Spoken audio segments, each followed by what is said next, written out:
Oi, gente. Aqui quem fala é o Gabriel e eu sou escritor, jornalista. Na verdade, eu sou estudante de jornalismo, né, aqui de São Paulo, e eu sou o idealizador primário da Relativa. Por que idealizador primário? Porque as vozes e as pessoas vão se somando ao longo do tempo, né, e elas vão agregando nesse projeto nosso aqui. Os idealizadores são as pessoas que colaboram com a gente, né, ao longo do tempo. Que esse projeto já está sendo idealizado há muito tempo, já faz uns 10 meses, assim. E tá saindo, na verdade já saiu, já deu tudo certo, né? Então vamos lá. Hoje quem tá aqui com a gente é o João Nin. É um grande prazer ter o João aqui com a gente. E ele é um multiartista potiguara do Rio Grande do Norte. Ele é formado em teatro e ele é cantor e compositor da banda Android Sem Par. Ele também é autor do livro Tibira, uma tragédia indígena brasileira, que conta a história do primeiro caso registrado de homofobia institucional no Brasil. João também é um dos idealizadores da Companhia de Arte Teatro Interrompido e ele é integrante do coletivo Estopou Balaio. E ele é dramaturgo da peça Reset Brasil, da peça itinerante, que mais para frente a gente vai falar um pouco mais sobre ela, mas tá muito massa essa peça. O João também é responsável por uma deformação no português, né, que é, aliás, o potiguês. Se você puder explicar mais pra gente o que é o potiguês, João. Oi, gente da Relativa, tudo bem? É um prazer imenso estar aqui com vocês, compartilhando um pouco das minhas pesquisas e das minhas manifestações artísticas, políticas, né, dentro dessa sociedade que não é pós-colonial, infelizmente, né? O português, ele começou como uma brincadeira na internet. Eu comecei a escrever substituindo os is, né, pelos ys, numa brincadeira de que o Brasil é um país sem pingos nos is, tentando fazer uma metáfora com ser uma construção sem memória, né, uma construção etnocida, que vai passando por cima de do que vinha antes, né, dos conhecimentos, das histórias, das culturas, das línguas e tal. Então eu comecei a escrever assim, só que isso foi tomando conta de mim e eu fui elaborando sobre isso, né? Desse lugar da internet, porque a internet é um lugar de muita liberdade. Quantas fases nós já vivemos de tantas escritas diferentes, com X, com letras maiúsculas e minúsculas e tal, memes de épocas, Uhum. né? A internet de época, digamos assim. Então, ainda eu sou uma pessoa de internet, assim, eu gosto muito, principalmente do Twitter, que é uma plataforma de escrita. Twitter, antes do Elon Musk.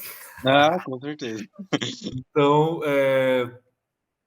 eu comecei a brincar com isso, né? Porque o Y ele é uma vogal sagrada tupi. Existe uma cosmovisão de que desse som que o Y representa, né? Do brota tudo, nasce tudo. Então, nós temos 7 vogais, A, E, I, O, U, o e o silêncio, né? Então, nessa cosmovisão, tudo nasce do silêncio, na real, né? De onde tudo vem, para onde tudo vai. E aí, a primeira coisa que nasce do silêncio é o né? E depois nasce que é água, Uá, que é céu, Uú, que é terra, Utu, que é vento, Urá, que é árvore.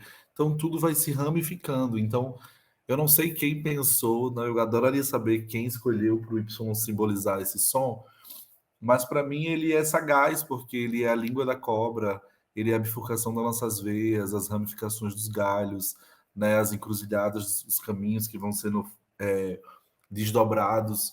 Então acho muito bonito que seja essa imagem, esse o símbolo que representa esse som que é sagrado para a gente, que vai e que tem me devolvido e que tem devolvido e que tem inserido nos meus mundos tanta coisa a partir da escrita, que é esse lugar, na verdade, controverso, porque nós, povos indígenas, nós não somos da escrita, nós utilizamos a escrita como uma ferramenta para agora Sim. tentar contra-colonizar, mas nós somos povos gráficos, dos grafismos, né, dos primeiros QR Codes, como diz a Anapuac.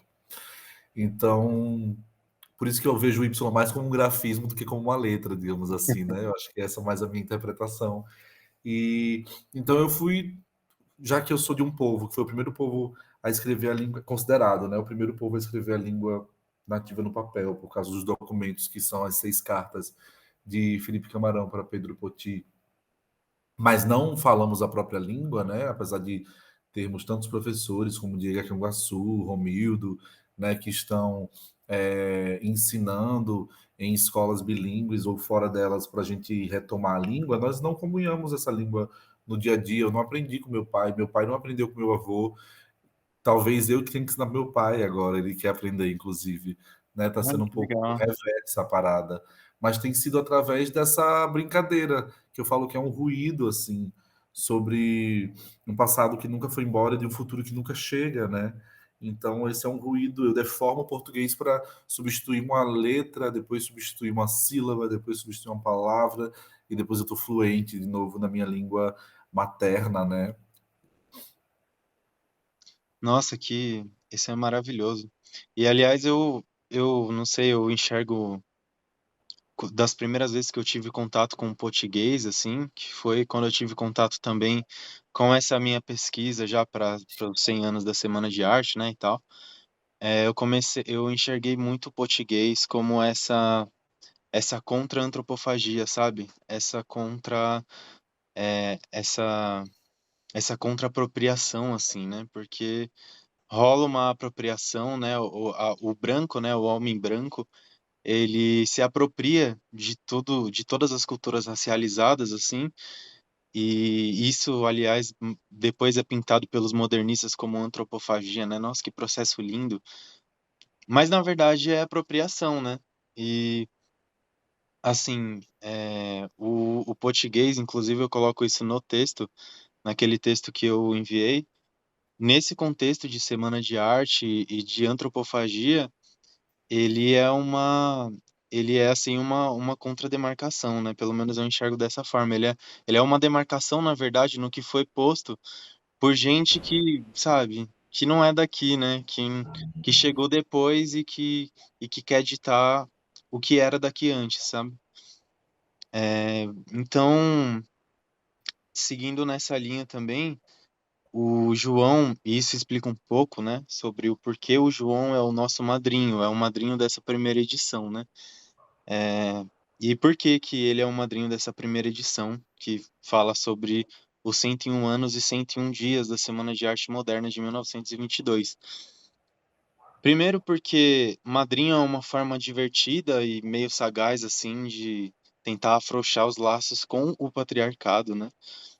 E, e depois também porque o João assim, a produção do João e a figura dele vão perfeitamente ao encontro do que a gente da Relativa está tentando fazer nessa edição, que é uma crítica aos modernistas e ao modernismo, né?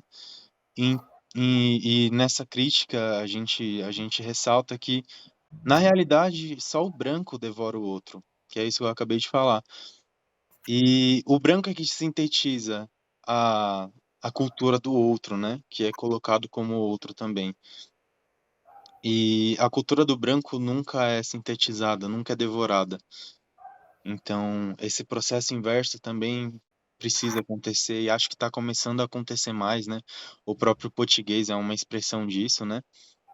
E, bom, é dessa forma que o Brasil é criado, né? Pelo branco, né? O Brasil é criado pelo branco e esse território que foi nomeado com base num símbolo de expropriação de comercialização de um produto de expropriação e de apropriação, que é o Brasil, né? E o Brasil, portanto, é uma ficção. O Brasil não existe. Então, consumindo os conteúdos do João, eu pessoalmente pude entender isso melhor, né? E foi muito massa. Esse é um dos motivos também pelos quais o João é o madrinho dessa nossa primeira edição, porque vai super de encontro, assim, vai superar o encontro da nossa proposta, né, e da nossa intenção aqui. É, e, aliás, nessa pegada de que o Brasil não existe, de novo tem a peça do Reset Brasil, né, que é muito massa, assim. Eu fui lá ver, aconteceu agora em abril e março, né, mas depois a gente fala mais dessa peça, é, da qual o João é dramaturgo, né. E, bom, eu vou contar um pouco só da história de como eu conheci o João. Foi em 2019, no ensino médio, quando a professora Débora Lessa convidou o João para falar com a gente. E Bom, como não vai sair nas imagens, o João fez um coraçãozinho para Débora agora. Ai, E mas eu ia falar de qualquer maneira. Débora, paixão, muito obrigado por sempre. Débora é uma nossa, grande amiga. a Débora é maravilhosa. Infelizmente, eu não tive muito contato com ela assim depois que acabou o ensino médio e tal. É, mas ele falou com a gente, com a minha sala lá, né, com a convite da Débora, sobre aquele disco Ruínas do Android Sem Par e na verdade sobre duas músicas do disco e falou sobre ancestralidade, né, e sobre toda essa coisa de demarcação, introduziu um pouco o português a gente também. E aí, então eu tive contato só com a música, né, com o do Android Sem Par. E aí depois, mais pra frente, em 2022, já elaborando esse projeto de 100 anos da Semana de Arte, eu comecei a conhecer melhor os trabalhos do João, né? As produções artísticas e todas as expressões assim do João. E o João é um multiartista, como eu disse no início. Então eu conheci essas outras ramificações das expressões dele. E, bom, na verdade, João, até queria te falar isso, que você, colocado enquanto um multiartista, né? E, sei lá, assim, na minha cabeça mudaram alguns conceitos, sabe, sobre arte pra mim e sobre o que é ser um artista, assim, alguns conceitos foram transformados, né? Ou, assim, me fez entender de outra forma, ou me fez desentender, né? A sua pessoa foi crucial nesse processo. E é muito massa, assim, consumir aquele podcast que a gente estava falando agora, o episódio da Gabi Almeida, do Podneca, em que eles falaram sobre linguagem, né? E, bom, nessa linha de falar sobre arte e sobre multiartista e tal, é, um dos principais conteúdos que eu consumi sobre você, João, foi esse episódio do Podneca, em que vocês falam sobre linguagem e a língua. E nele você fala que a linguagem, ela é como se fosse ela é um todo, né? Ela é a raiz da língua, né? A língua, na verdade, ela é uma gota desse oceano que é a linguagem. E eu fiquei me perguntando nessa alegoria de língua e linguagem, né? Você fala que a língua é a boca do formigueiro e a linguagem está nas raízes, né? Tá muito mais atrás. Onde que tá a arte nesse processo, né? É, Então, a Gabi já te deu a primeira facada lá, perguntando o que era linguagem para você. Eu vou te dar mais uma facada agora, perguntando o que é arte. Me explica pra gente, assim, o que que é arte, João? Meu Deus, eu já estou todo esquartejado, mais uma facada. Meu Deus, um estrogonofe de Joaninho. Eu acho que assim, é esse tipo de pergunta que não tem resposta correta, né? Aham, Não tem. Ela é uma rua sem saída, assim. Mas quando você traz a perspectiva de multiartista, eu fico pensando que, assim, às vezes a gente se utiliza e às vezes a gente reproduz também várias coisas que a gente não concorda, né? E eu sempre me pergunto por que falar sobre ser multiartista, né? Será que a artista não daria conta já dessa diversidade? Mas como a gente vive numa sociedade muito tecnicista, né? Você tem que ser especialista em tal coisa, acaba indo para esse lugar, mas eu acho que eu gosto de me sentir um multiartista pensando no multiverso, nos multimundos que existem. Talvez eu seja artista em todos eles, né? Talvez não tenha escapatória para mim, talvez não tenha um Joanin médico, um Joanin outras funções em outros mundos, realidades paralelas. Acho que eu sou artista em todos os multiversos. E aí eu falo nisso porque existem realmente muitos mundos, né? Ah, o mundo indígena não é um mundo, é um universo que existem muitos mundos, assim como os mundos brancos, mundos negros, e sei lá, se for desdobrando isso, o mundo das mulheres, dos homens, das crianças, dos insetos, das comidas, né, no mundo do milho, no universo do milho, quantos mundos tem, né? No São João, quantas possibilidades de milho, são muitas possibilidades de mundo enquanto a colonialidade tem tentado construir um mundo só, né? Tem tentado construir esse artista, essa forma única de ser artista que está sempre aliado ao capitalismo, está sempre ligado à mercadoria, ao comércio. e que é uma coisa que eu sempre estou atritando e sempre estou desviando mais do que indo contra a corrente, né, para não ser, como o Krenak fala, não me desgastar desses peixes para irem contra a corrente, eles nadam mais profundamente para fugir da corrente, né, dessa correnteza. Então eu sinto que é, esses mundos, a gente já entendeu que existem muitos mundos, a arte já tem cada vez mais, e na verdade os mundos coloniais agora estão se apropriando desse discurso dos muitos mundos, né? Está surgindo o metaverso, né? Comprado pelo Facebook, por tal. Então é uma forma de cooptação agora. Os brancos falam, eles não acreditam no nosso mundo, então vamos comprar essa onda de tantos mundos, né? Vamos mostrar para eles, mas vamos dizer que todos esses mundos também são nossos. Então existe uma. A gente vai tentando fugir desse mundo e agora eles nos captam, raptam todos os mundos, né? Então eu acho que de alguma maneira em todos esses mundos eu sou artista, que eu acho que foi a forma que eu encontrei de me formar, de me estabilizar, de reconhecer o sentido da vida, da existência, política, sociedade, tudo. E eu chamo de arte porque foi como eu aprendi diante Uhum. das referências do mundo ocidental que eu vivo, mas cada vez mais eu entendo que a arte para mim é espiritualidade. Cada vez eu entendo mais que o que eu faço é a minha espiritualidade, né? Então, quando eu componho uma música, quando eu crio uma imagem, como isso tudo é feitiçaria, isso tudo é catimbó para mim hoje em dia. Para mim é tudo um lugar de muito sagrado, sabe? Sim, Então sim. eu chamo de arte pelas limitações do meu saber diante da minha existência colonial, digamos assim, mas a arte ela também é só uma gota dentro do que eu acredito que nós, pessoas que vivemos a arte, fazemos, né? Você mesmo que assistiu o Reset Brasil, você viu que aquilo ali, a arte sozinha nunca daria conta. É para além da arte, né? Não. Então, eu acho que a arte é um filtro. Aham. A pessoa deu toda essa volta, né, para responder. A primeira coisa que eu tivesse falado é isso. Você edita depois, volta assim: arte para mim é um filtro. Eu acho que é só um filtro, é só uma forma, é só uma perspectiva de olhar para a mesma coisa. Então a gente vai Entendi. criando filtros e perspectivas diferentes para olhar para a mesma coisa, porque é, é isso, pronto. Agora acho que eu conectei, fiz os pontos. A gente consegue olhar para a mesma coisa e ver coisas diferentes.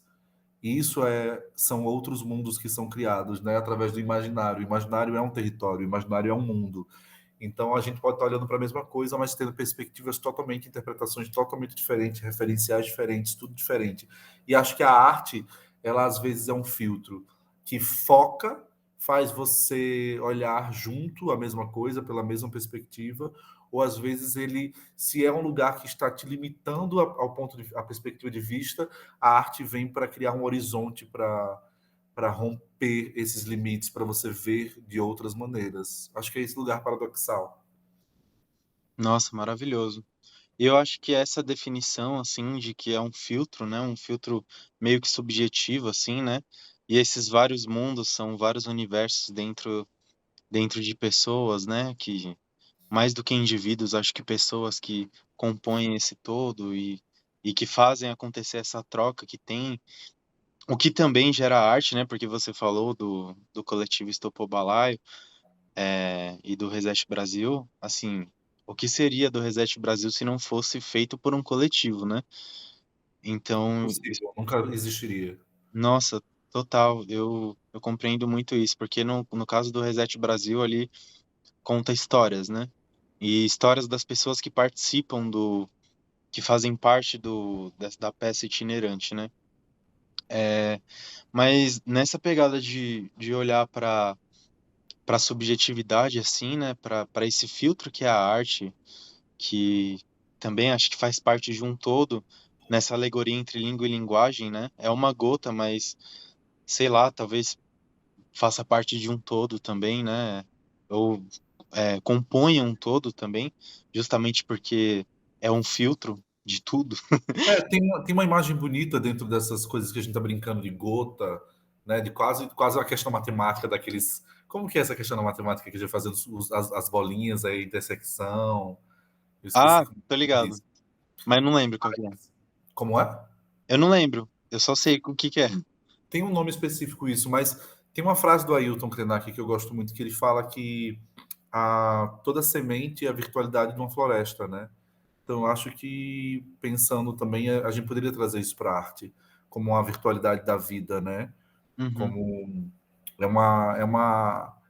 é um pixel, e do pixel pode ser, né? Pode se formar tudo. É, acho que a arte também, ainda mais falando de um ponto de vista anticolonial, né? Porque o europeu, ele, sei lá, parece que o sonho do europeu é integrar tudo, né? Então, do colonizador, né? É integrar tudo, fazer com Olha que que tudo. louco, é muito, olha como é paradoxal, porque na verdade eles querem fundir várias coisas que a gente quer diversificar, mas a grande questão do colonizador é o divórcio, é a desintegração da gente com a natureza, a desintegração da gente com a arte, a desintegração da gente com tudo. Eu acho que a gente que faz esse outro tipo de arte é mostrar o como ela é a vida, como ela está integrada. É porque essa integração que a gente faz é diferente da fundição que o colonizador faz. O colonizador ele tem uma perspectiva de confundir, ele funde para confundir, né? Hum. Ele chapa, ele faz quase como se fosse um prensado mesmo, né? Uma droga, a parte da droga ruim, a droga prensada do que são as coisas, ao invés de ter ali você saber nítido tudo que compõe a coisa. Perfeito. Funde para confundir. Exatamente isso. E nesse papel de fusão para confusão, né? Eu acho que isso, isso é fundamental para a gente entender o que é antropofagia, né? E, e sobre qual é essa problemática da antropofagia, porque tá ligada a essa incorporação, né? Na verdade, apropriação acho que é uma palavra mais adequada, e fusão também, né? Que é feito para confundir e assim é feito para deslocar, né? Para deslocar grupos e pessoas que são consumidas, né? Que são devoradas por esses malditos, né? E é muito doido assim, sabe? Tô num processo assim de pensar muito assim sobre isso e às vezes eu fico até meio angustiado sobre o processo do colonizador e de como isso tá, sabe, tá na gente e é complicado lidar com isso, né? Mas tem alternativas, né? Para mim sempre é um lugar de dose, é um lugar sempre de dose, assim, de quantidade, porque na natureza não tem fronteira entre o que é ruim e o que é bom, né? Quando você vai parar para pensar, se você for o nome do projeto de vocês relativa, se você for, claro que a gente não pode relativar tudo, mas se a gente for filosofar e relativar tudo, todo mundo faz tudo, todo mundo faz a mesma coisa. Então, para mim, é sempre sobre uma questão de dose, né? E geralmente essas pessoas que têm um pensamento colonial bem estruturado, elas vão vir para a gente, mas vocês guerreavam entre vocês, mas vocês escravizavam entre vocês, né? E elas vêm numa Sim. simetria que não existe, né? Então, acho que essas questões são muito sobre dose, né? No perspectivismo anticolonial, realmente o branco é o único canibal que existe, mas essa coisa da antropofagia é uma coisa que, na verdade, eu nunca compreendi. Sempre me deu uma câimbra no neurônio, assim. Eu lembro uma vez, no meio da pandemia, que eu participei de um programa com a Dayara Tucano, com o Jair Bel, a Ana Interina, e a Dayara, na velocidade, me provocando. João, antropofagia é o canibalismo. Aí eu lembro que eu com raiva, assim, foi até um dia que eu queimei meu cabelo online na performance, e eu fiz, ai, canibalismo, sei lá. Eu não sabia, eu me arrependo até hoje, porque, na verdade, eu não sabia o que responder. E aí você vê que o Denilson Banil fez uma exposição chamada Reantropofagia, né? Aí tem um trabalho do Michel Melamed que ele fala sobre a regurgitofagia, né? Sobre regurgitar esse excesso de informação, esse excesso de coisa que nós temos. Então, tipo, a gente, na verdade, está sempre brincando de tese, antitese, né? E tá sempre olhando no espelho o reflexo da mesma coisa. E eu acho que eu tenho vivido realmente uma fase de querer desviar da parada, né? sim, Porque parece, eu não posso ficar pautando sempre pelo mundo do colonizador. Se eu ficar me pautando sempre pelo mundo do colonizador, como é que vão existir os nossos mundos, né? Vai ser sempre um mundo dependente do outro. Nossos mundos sempre vão ter a colonialidade como uma muleta.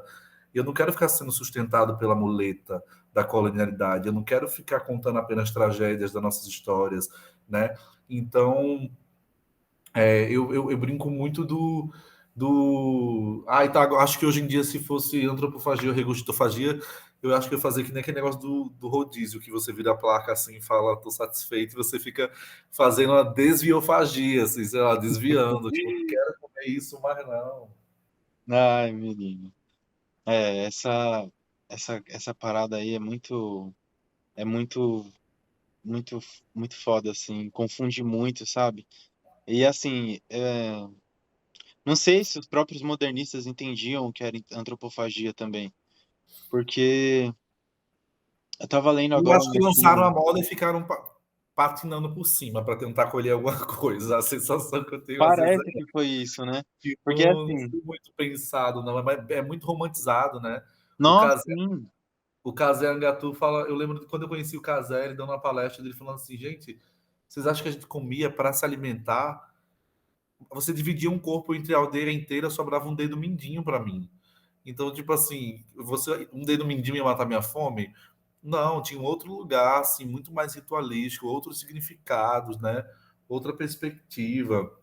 sim, Então, e aí eu acho muito tosco do homem branco pegar o exemplo desses rituais, né? E que é quase o que a Tarsila fez, né? Ela fez o Abaporu, ela olhou no dicionário, Abá, ouro, e criou um negócio que não tem nada a ver. Se você pegar linguistas para falar sobre aquilo, eles vão dizer que não tem nada a ver o que ela criou. Então, a sensação que eu tenho é que eles ouviam as conversas por trás da porta, e eu ouvia tudo distorcido. E aí, como é uma coisa sobre nós sem nós, eles inventaram umas paradas aí que era tão legal se a gente tivesse ouvido pessoas das comunidades, historiadores, sei lá, para a gente entender de fato o que eram esses rituais, o que significavam eles, ou para não ir para esse lugar romântico assim, que virou essa metáfora artística da antropofagia, que o tropicalismo bebeu bastante também, né? Mas aí você fica vendo o que deu o tropicalismo. Eu amo assim, né, os artistas tropicalistas e tal, mas eu, uhum, eu vejo que hoje em dia muitos deles também eles reproduzem uma coisa estrutural que é... então aí os reinados das famílias deles, né? Os filhos que não são ninguém, mas fazem qualquer coisa e já estão ocupando todos os lugares, assim, por serem apenas filhos dessas pessoas, assim, também. Então eu fico me questionando é, a quem serve todos esses discursos, esses benefícios, né? É popular de verdade, né? Ou é criação de novas elites culturais também, assim, não sei. essa nossa edição, ela se pauta justamente sobre isso, João. Assim, é 101 anos e 101 dias depois da semana de 22, né? Por que não é 100 anos? Porque é justamente uma revisão meio que pós-continuada, uma revisão crítica, né? Uma releitura crítica do movimento. E a crítica, ela está se fundamentando justamente nessa questão de, mais uma vez, sabe, o homem branco, por mais que tenha sido em contextos diferentes, mas o homem branco falou sobre uma cultura, uma cultura uma cultura racializada, né? Parafraseando Fanon, mais uma vez, sem a presença de ninguém pertencente a essa cultura, sabe? Então, você vai trazer, sabe, traz pautas dos povos originários, né, para tentar constituir o Brasil, sendo que o Brasil nem devia ser constituído. O Brasil não existe. Tinha que partir daí, sabe? Só que, assim, se o Brasil não existir, essas pessoas, e eu me incluo nelas também, porque sou um homem branco, não existiriam também. Então, sei lá, parece que a antropofagia é uma solução dos modernistas que, assim, é uma elite branca, né, artística e que, assim, que cunha muito é, esse discurso para fins políticos também, né? o que não é demérito nenhum, mas assim, o fato de ser uma elite branca é um demérito, né?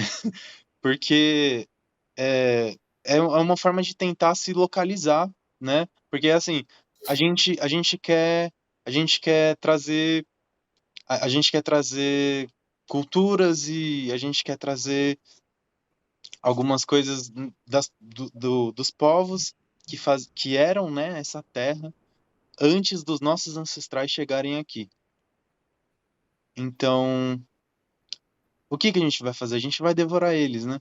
E eles falam sobre esse processo da antropofagia, e eles falam justamente que tem um fim ritualístico, e não é para matar a fome mesmo, que a antropofagia é diferente de canibalismo e tal, mas eles falam que tem um fim ritualístico, né, para absorver meio que boas características do outro, né? E incorporar as boas características do outro a si mesmo, e a partir disso, sabe, gerar meio que uma síntese, né? Um novo ser, mas ao mesmo tempo conservando aspectos daquele ser que já existia, só que em momento algum eles se devoram a uma devoração de si mesmo.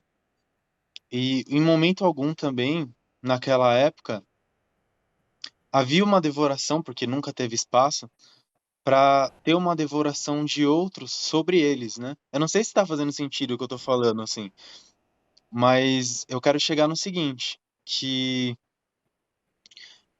eu estava lendo um artigo aqui, inclusive, que ele falava sobre essa problemática da antropofagia, né?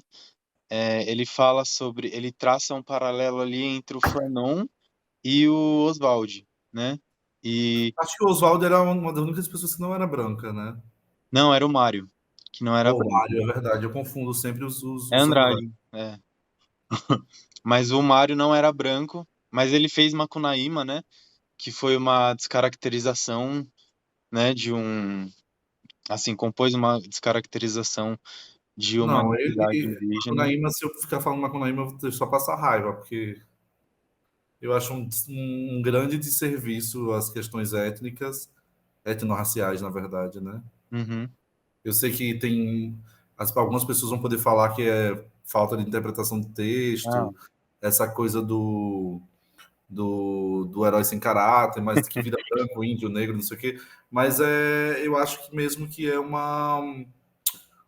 Ele reafirmou muitos lugares da democracia racial, né? Que nunca existiu, na verdade, assim, que não existe até hoje. Então, o que eu sinto assim com essa parte do modernismo é que é uma manutenção do status quo, assim. Se o Brasil é uma falsificação ideológica, o modernismo ele é a continuação dessa falsificação ideológica, né? Essa falsificação identitária, porque parece uma sofisticação, né, disso. O modernismo é uma sofisticação disso. quase uma instituição, na verdade eu acho que é tipo uma institucionalização disso que já estava, que eles institucionalizam muitas coisas que estavam no imaginário popular, né? Por causa dos Uhum. modernistas que vai se criar a ideia de Nordeste, que vai se criar várias coisas, né? Através do Manifesto Regionalista de Gilberto Freire. Então, tipo, eles vão determinando muitas coisas por eles serem um lugar de poder, estarem no maquinário lá do Departamento de Cultura, muitos estão dentro do departamento, muitos não, vários estão dentro desse maquinário político, né? Então eles, por isso que esse evento de alguns dias vira um monumento, né? Mas Sim. se fossem artistas da periferia da época fazendo a mesma coisa, não daria nada, não significaria nada, né? Então são pessoas que têm muito poder cultural nesse lugar do capitalismo, né, no capital cultural.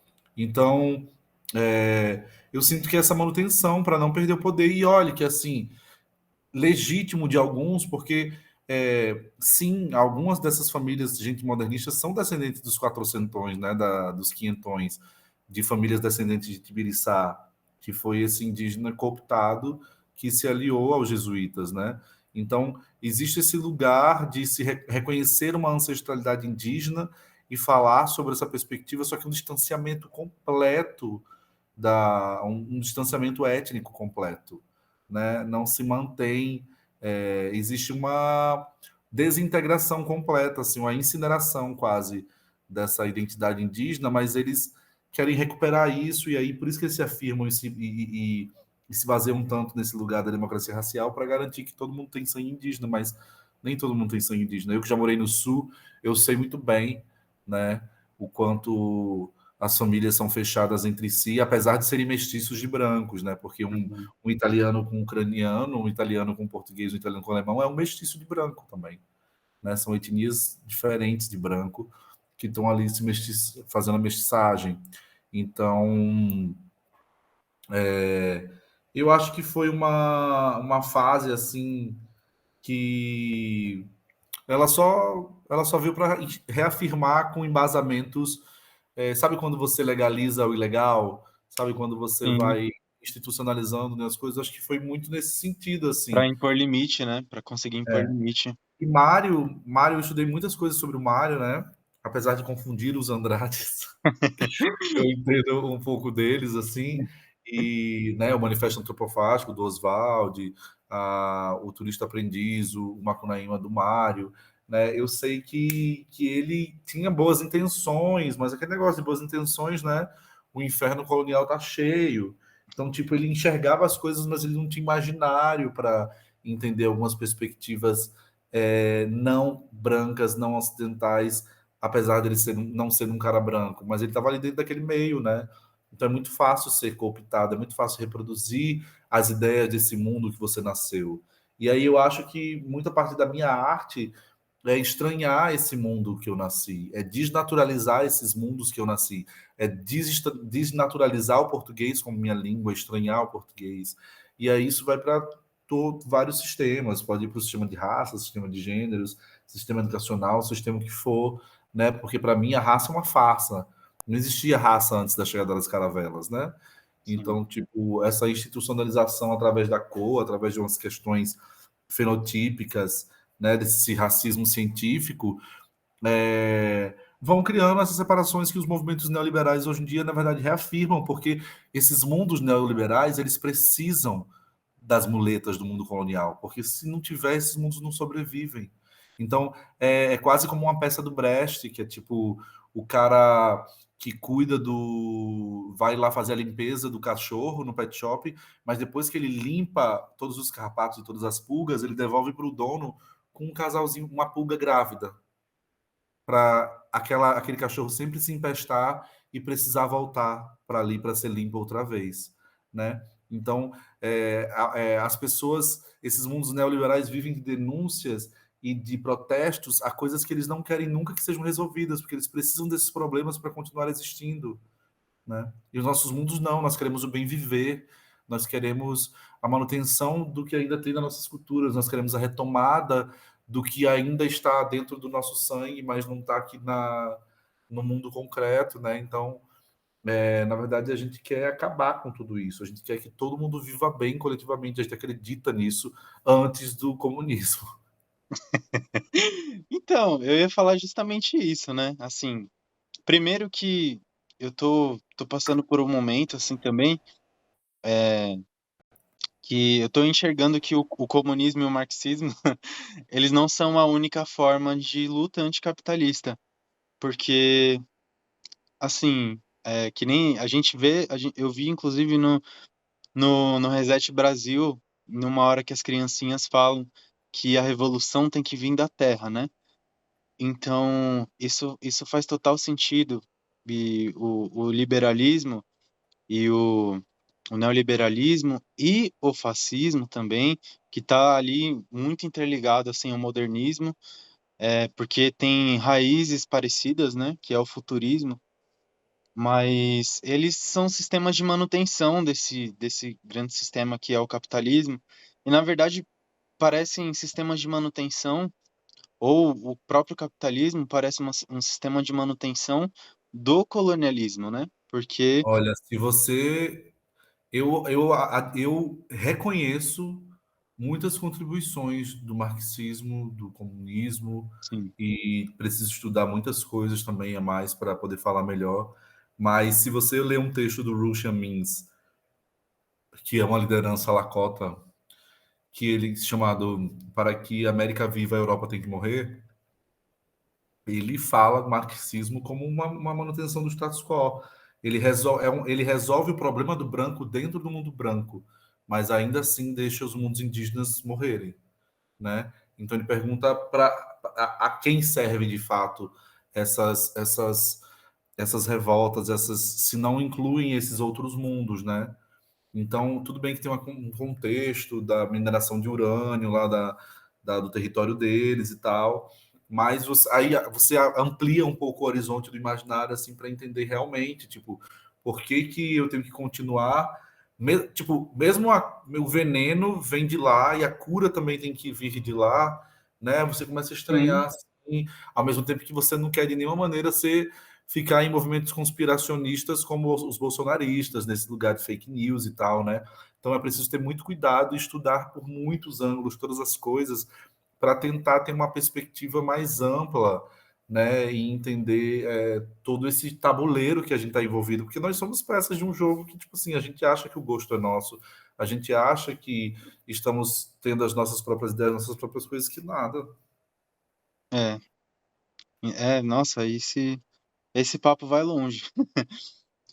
Tem, inclusive, o Fanon, que foi uma amiga minha que me apresentou, a Duda, que ela tá fazendo parte do. E ela viu aquela. Ela fazia parte da minha sala também no ensino médio, ela viu você lá também, e ela tá fazendo parte da Relativa, ela me apresentou o Fanon, né? Que ele é um autor antropólogo, é, ele é uma pessoa racializada também, e ele era marxista, se eu não me engano, e assim. Tem várias perspectivas de que, nossa, o marxismo, ele não é e nem deve ser a única solução viável, é exatamente o que você disse. Como que a cura vai vir do mesmo lugar que vem a doença, sabe? Na verdade, até é possível, mas, tipo, Não, na verdade, integralmente, a lógica da cura é vir do mesmo lugar da doença. Mas eu fico me questionando por sempre vir de quem plantou, não é nem vir de onde veio o veneno, mas é de quem colocou o veneno. de Né? quem isso? Não é nem de Por que que onde. nós não podemos ter soluções também para aquele veneno, né? É, mesmo não tendo sido nós quem plantamos isso, né? Perfeito. Bom, João, passando aqui para. Você falou agora há pouco na sua fala, você disse do. Imagina se o que os modernistas estavam fazendo fosse feito por uma parcela periférica, né? Na verdade, nem que fosse por uma maioria gigantesca periférica da população, porque rolou isso, né? Rolava. E sabemos que já que rolou e não deu em lugar nenhum, por que daria se rolasse de uma outra forma, né? Inclusive, a gente até pode fazer uma citação a Semana de Arte Periférica, né? A Semana de Arte Moderna da Periferia, do coletivo da Cooperifa, do Sérgio Vaz, que rolou lá em 2007, e foi um movimento muito massa, assim, de reconstrução. O Sérgio Vaz fez um novo manifesto antropofágico da periferia, em que ele fala que a arte que liberta não pode vir da mão que escraviza, né? E, enfim, Total. E é. na nossa independência, né? A independência do Brasil foi feita pelo português, tipo, qual o sentido? É a mesma lógica, é exatamente a mesma lógica, né? Então, É. a arte que liberta não pode vir da mão que escraviza. E isso precisa Eu ser só acho que, cuidado. tipo assim, é isso. Você fazer um novo manifesto antropofágico, assim, é estar sempre se referenciando a eles. E, na verdade, a urbanização ela foi feita para que corpos racializados achem que não têm direito às culturas de onde vieram suas famílias. Então, aí a gente vai se referenciando apenas nesses mundos também urbanizados, quando, na verdade, as minhas famílias são, por mais que eu tenha nascido na cidade, as minhas duas famílias são rurais, né? Eu não posso achar que porque eu sou da cidade eu não tenho direito a tudo isso e me distanciar disso. E aí eu vou criando referenciais em culturas urbanas de outros países, de outras coisas, por um afeto que, na verdade, tipo, não vai me levar a nada. Eu preciso ter um lugar da autofagia também, né? Eu sei que a autofagia pode ser confundida com um egocentrismo, assim, né? Uhum. Mas eu acredito muito nesse lugar porque eu sou uma pessoa que pesquisa meu próprio povo. Sou uma pessoa que, assim como outras pessoas indígenas, que estudam suas cosmovisões, pesquisam seus territórios, suas coisas, tudo. Então, a gente precisa fazer isso para fortalecer, né? Então, eu Massa. acredito que existe um lugar aí que é muito limiar, assim, muito fina a fronteira entre, entre ser uma afronte mesmo, entre você estar fazendo uma coisa afrontosa, ou de você estar só ali chafurdando na mesma parada, sem sair do lugar, sabe? Então, tipo, Entendi. eu fico me questionando bastante sobre isso, mas eu acho, eu sempre brinco que o primeiro estágio de quando você quer ser decolonial é reproduzir a colonialidade. Então você vai sem querer querendo reproduzir a colonialidade. Esse é o primeiro degrau, é o primeiro estágio. Quero, não quero ser machista. Aí eu vou ser feminista. Aí a primeira coisa que eu vou fazer é uma coisa esdrúxula, meio machista, achando que estou arrasando como feminista, né? Então, só que é preciso errar, é preciso ir fazendo, né? Então, o que eu sinto é isso. E aí, dentro dessa perspectiva, é interessante que hoje os mundos indígenas pensam muito contra a colonialidade, anticolonialidade, e deixou a decolonialidade para o mundo dos brancos mesmo, porque quem precisa descolonizar ou decolonizar é quem colonizou. Né? A gente vai estar atacando quem quiser nos recolonizar e vai estar defendendo tudo que conseguimos é, manter sem ser colonizado para que não seja colonizado. Nunca seja. Nunca. É massa. Maravilhoso. É, João, eu só queria que você falasse um pouco, agora a gente está chegando no fim, sobre, sobre a sua história, né, com o coletivo. Na verdade, talvez mais do que a sua história com o coletivo, Estopou Balaio, porque eu acho o trabalho que vocês fazem muito maravilhoso, sabe? E sobre esse poder da coletividade, né, que é o que nutre um coletivo, que vai ao encontro também daquilo tudo que a gente falou agora sobre a arte vinda da periferia, né, a arte vinda além de ser da periferia territorial, mas da periferia cultural, né, e vindo da arte que liberta, no caso, né, vindo da mão que não escraviza, vindo da mão que precisa de liberdade, né? Não da mão que dispõe dessa liberdade, mas da mão que precisa dessa liberdade. O Estopô Balaio cumpre bem esse papel, o Estopô Balaio cumpre muito bem esse papel, né, o coletivo, e até acho que você tem alguns outros trabalhos nesse sentido, né, mais voltado ao teatro, né, porque é mais a sua área de atuação, assim, e no caso, acho que a sua área de atuação é mais a arte mesmo, né? No geral, a multi-arte, a arte nesse multiverso. Sabe, qual é a história do Reset Brasil? Se você quiser contar um pouco do que é o Reset Brasil também pra gente, mas qual é a história dessa peça do Reset Brasil e que também vem lá da Cidade dos Rios Invisíveis, né? Como que rolou? Como que surgiu isso, João? Então, a minha história, eu sempre fiz trabalhos coletivos, né? Uhum, Acho que dentro da música, inclusive, assim, apesar dos paradoxos que tem, tipo, o meu trabalho da Android Sem Par, que às vezes as pessoas acham que é um trabalho só meu, solo e tal, mas na verdade ele é uma proposta de encontro sempre com as pessoas que eu fui encontrando no meio do caminho. Então eu já tive coletivo de performance, que foi o Desfuntório, lá em Natal. Eu já tive muitas outras coletividades, experiências de coletivo. Na verdade, eu só acredito dessa maneira. Mas na música é muito difícil, porque às vezes as pessoas elas têm uma função de instrumentista, elas entram e elas só querem fazer isso e elas não compreendem as outras demandas que precisam ser feitas e aí as coisas acabam realmente não sendo coletivas. Mas eu acredito muito nesse lugar da coletividade. E eu acho que o Estopou ele foi um presente assim da vida, porque realmente é o lugar que eu mais construo horizontalidades, apesar de todas as contradições, apesar de tudo, porque também já tivemos fases muito ditatoriais, já tivemos muitos problemas de verticalizações, e sinto que com o tempo a gente foi regurgitando mesmo quem propunha essas coisas enquanto caminhávamos para um lugar de horizontalidade. Então acho que hoje a gente vive uma fase muito boa, eu sou muito grato e muito feliz ao Estopor, que é um presente. Na verdade, eu migrei para São Paulo para trabalhar com Estopor, não para ser um integrante, mas ser um colaborador da Cidade dos Rios Invisíveis, e acabei ficando. Então, estou no Estopor há 9 anos. É muito louco parar para pensar, olhar para trás assim, ver que num piscar de olhos já passou esse tempo todo.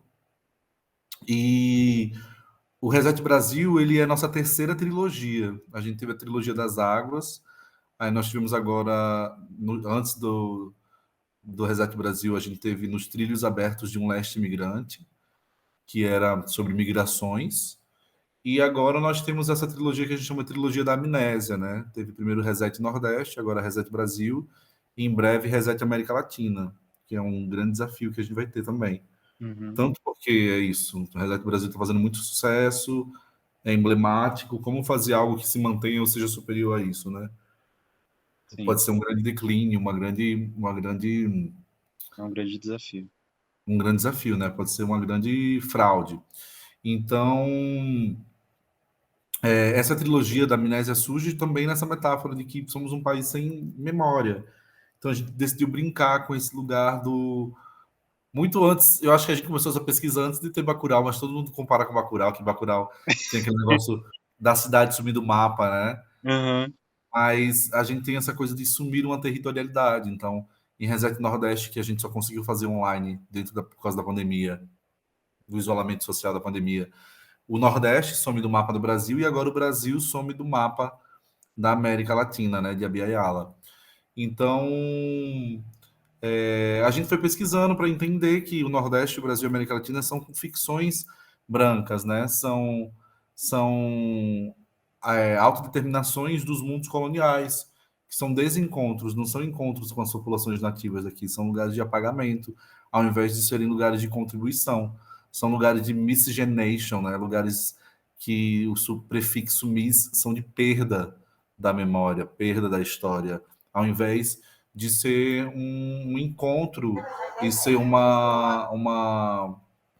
não um lugar de mestiçagem, mas um lugar de mistura é, simétrica, numa uhum, dose parecida para que possa manter a memória, essa memória étnica, né, que vai. Acho que é um lugar da questão étnica, não é um lugar de acúmulo, mas é um lugar de continuidade, transformação.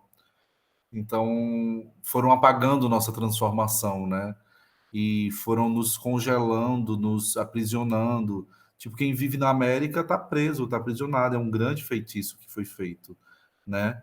Enquanto quem vive em Abiyala está livre, porque Abiyala, inclusive pelo povo Kuna, ele é o quarto nome dessa terra. Então vai ter um quinto, vai ter um sexto, né? É um povo que tem muitas travestis. Então é uma cosmovisão que acredita que a identidade é algo mutável, né? Então foi da Garguna Yala, Gualaguna Yala, Dinguayala e agora Biayala, mas terão outros nomes, né? Então acredito muito nessa potência nós temos exemplos bons também de traidores da branquitude, que eu chamo de capitães de cimento, como Raul Seixas, que cantava Eu Prefiro Ser Essa Metamorfose Ambulante, né? Então, que conseguem captar esses feitiços e essas cosmovisões nativas e virarem algo psicodélico, filosófico, existencialista, na boca do branco, né? Na boca da gente aham, só vira cafonice, charlatanismo, folclore. sim, Mas então essa trilogia ela surge nessa perspectiva, assim, até porque nós pesquisávamos muito migração, né? A primeira trilogia da gente era sobre os moradores do bairro que eram migrantes.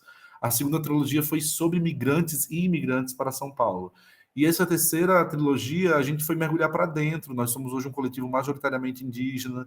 Então, nós fomos vendo que não éramos simplesmente nordestinos na zona leste de São Paulo, no Jardim Romano, que o Jardim Romano era Ururaí, que Ururaí, quer dizer, é Ururaí, né? É a antiga Ururaí.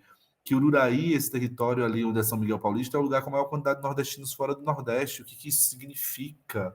Por que essas migrações existem antes de 1500, né? Por que no Nordeste a gente fala charque, que se charque é quechua, se é carne seca em quechua, né? Como que esses intercâmbios, né, foram sendo gerados e são tão apagados e a gente não tem consciência deles, né? Então, essa trilogia surgiu assim, naturalmente, no aprofundamento das nossas pesquisas e nós estamos tentando fazer com que elas não sejam pesquisas só teóricas. Eu acho que a gente está praticando pesquisas. Eu acho que o trabalho que a gente tem feito com o teatro, além de utilizar a nossa coletividade como um espaço de formação política e de organização, política, mas um espaço também de praticar, né, pesquisas, de um lugar de acionar teorias, transformá-las em ações, né? Nossa, e é daí que vem a revolução. É, parece tão claro agora. É, Eu para nem quem sei porque a gente é viciado em reformas, né? A gente não revoluciona nunca, a gente só vai reformando. é verdade, né?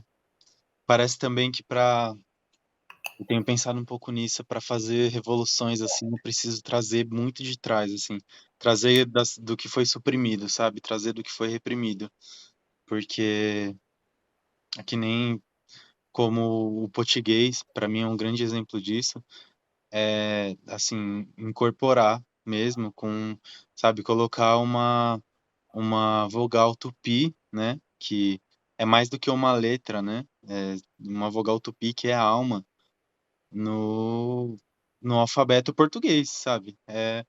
E assim, esse tipo de reforma e que eu acho que talvez faça revolução, sabe? E eu boto muita fé nisso, eu boto muita fé que, olha, em qualquer tipo de estado pós-revolucionário que tenha no Brasil, em qualquer tipo de revolução mesmo que tenha aqui em Pindorama, né? Que acho que a primeira coisa de tudo é extinguir esse nome Brasil e colocar ali que nem o Dom L colocou, né, na bandeirinha do Brasil pós-revolucionário, colocar uma flecha ali, porque a causa indígena ela é inerente a qualquer tipo de revolução que a gente possa pensar para o nosso território. A causa de demarcação de terra, que vai por si só totalmente contra a propriedade privada da terra, ela é inerente a todo tipo de revolução que a gente possa pensar e todo tipo de superação do capitalismo e do liberalismo, Real. né? E, bom, João, a gente vai chegando ao fim aqui e para os ouvintes também a gente está chegando ao fim. E agora eu gostaria de fazer uma interação, vamos ver se dá certo, né? João, sinceramente, uma palavra que vem à sua cabeça agora. Na maior sinceridade, pode ser o que for, pode nem ter a ver com o tema, mas uma palavra que vem à sua mente agora, no final do episódio, pode falar. Seja livre. Oi. Ai, tcharam. Aí, tcharam. Qual o contexto? Sonho, Sonho. ver em sonho, acreditar no invisível, como construtor de materialidades e concretudes. Perfeito, perfeito. Pro ouvinte que estiver aqui ainda, tira um print agora da telinha da plataforma que você estiver escutando e posta lá no Instagram, nos stories do Instagram e marca a gente nesse print e com essa palavra, Awicharau, né?